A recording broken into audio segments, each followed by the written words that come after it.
parte na ng plato or ng table natin ang eggs. And that is why we are here today, no?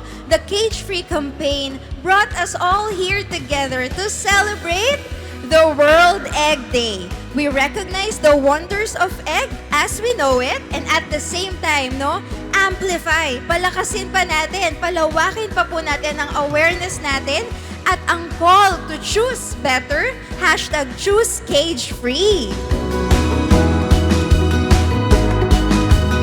Dito sa advokasiyang ito, tinatalakay natin ang pagpapabuti ng kalagayan ng mga paitloging manok o egg-laying hens. Dito layunin natin na maitlayo sila o mas mapabuti yung living condition at welfare nila. Mas marami pong bitamina at sustansya ang mga cage-free eggs tulad ng bitamina A, B, at E at protein po.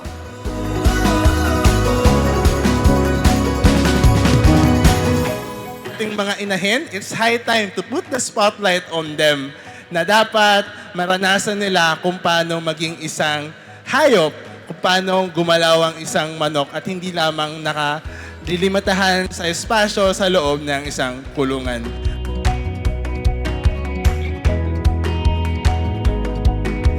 The journey to a sustainable and humane food consumption starts now. When you buy and when you purchase a cage-free eggs from Pink Hen, also you help the dogs inside the rescue center.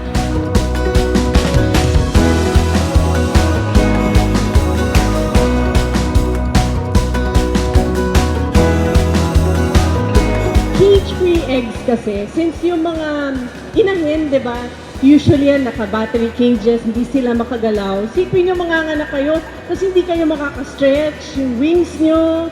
Diba kawawa din naman? Diba? So, isipin nyo, yung mga cage-free eggs, mga manok na cage-free, they get to spread their wings, they get to perch wherever, more relaxed sila, wala silang stress. And because of that, mas mataas ang amount ng protein, ng omega-3, vitamin A and E. So it's actually healthier for us. That is Kaya correct. natin pinupush din to. And of course, because it's cruelty. And nowadays na ang daming cruelty, don't we want to spread, how do you say, kindness? Look after the gifts that God has given us.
Kaya naman, nandito kami upang introduce sa inyo ang cage-free, itong cage-free eggs para naman sa munti nating pamamaraan, matutunan natin kung paano tayo makakatulong bilang mamimili, bilang business owner, or bilang farmer.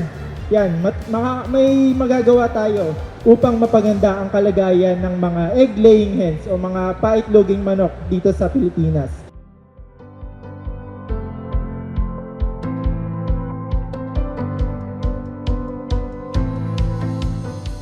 We're hoping na by doing this, we are going to reach the general consensus of the public. Yung mga hindi gaanong, sabihin natin wala gaanong pake sa mga ganitong terminolohiya. And we're hoping na by pushing the campaign in this initiative, matap namin yung consciousness ng mga tao na it's high time already na bigyan natin ng spotlight yung mga inahing manok para isipin yung kanilang welfare.